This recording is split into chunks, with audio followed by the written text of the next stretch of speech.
ہر انسان میں بہت سے کردار چھپے ہوتے ہیں۔ آپ کو جو بظاہر نظر آ رہا ہوتا ہے، اندر سے وہ بالکل بھی ویسا نہیں ہوتا۔ دل میں کھوٹ ہو تو دعا، عطا اور محبت تینوں راستہ بدل لیتی ہیں۔ جب بندہ مخلص ہو تو عزت میرا رب دیتا ہے۔ دو چیزیں اخلاق کی وضاحت کرتی ہیں: آپ کا ظرف جب آپ کے پاس کچھ بھی نہ ہو، اور آپ کا رویہ جب آپ کے پاس سب کچھ ہو۔ ہر بات کو نفاست کے ساتھ کہنا اور سمجھنا سیکھو، علم بھی آ جائے گا اور اخلاق بھی۔ بعض اوقات بات لفظوں کی نہیں ہوتی، لہجوں کی ہوتی ہے۔ لہجے بدل جائیں تو میٹھے الفاظ بھی تیر کی طرح لگتے ہیں۔ باتوں کی مٹھاس اندر کا بھید نہیں کھولتی۔ مور کو دیکھ کر کون کہتا ہوگا یہ سانپ کھاتا ہوگا۔ ہمیشہ ان لوگوں کا چناؤ کریں جن کو عزت دینے پہ وہ خود سے بڑھ کر آپ کو عزت دیں، اور یہی بہترین لوگوں کی نشانی ہے۔ ایسے انسان کو کبھی مت گوانا جس کے دل میں تمہارے لیے محبت، فکر، عزت اور چاہت ہو۔ آپ کتنے ٹوٹے ہوئے ہیں یہ کوئی بڑی بات نہیں، آپ نے خود کو کتنا سنبھالا ہوا ہے یہ بڑی بات ہے۔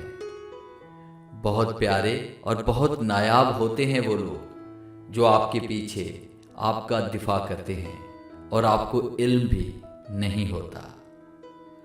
ایسے بنو کہ تم نہیں بلکہ لوگ تمہیں کھونے سے ڈریں۔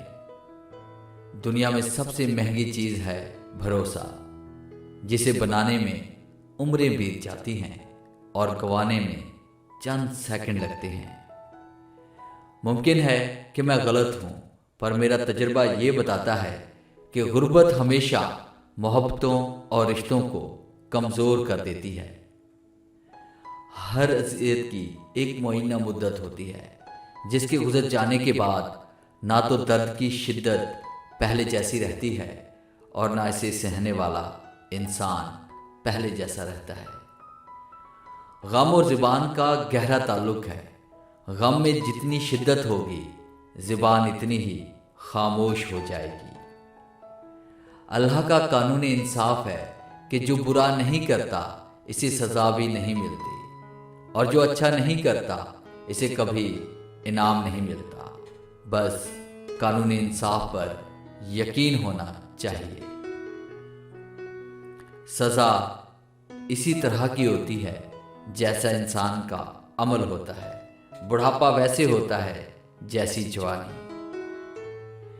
انسان اس کائنات کا معجزہ ہے، اور وہ ضائع ہو جائے یہ قدرت کو منظور نہیں۔ بھٹکتے انسان ہی ہیں، مگر ہدایت بھی تو وہی پاتے ہیں، لیکن اس کے لیے انسان کا انسان ہونا شرط ہے۔ ہمیشہ دور رہو ایسے لوگوں سے جو دوسروں کی خوشی اور کامیابی کو اپنی ناکامی سمجھتے ہیں۔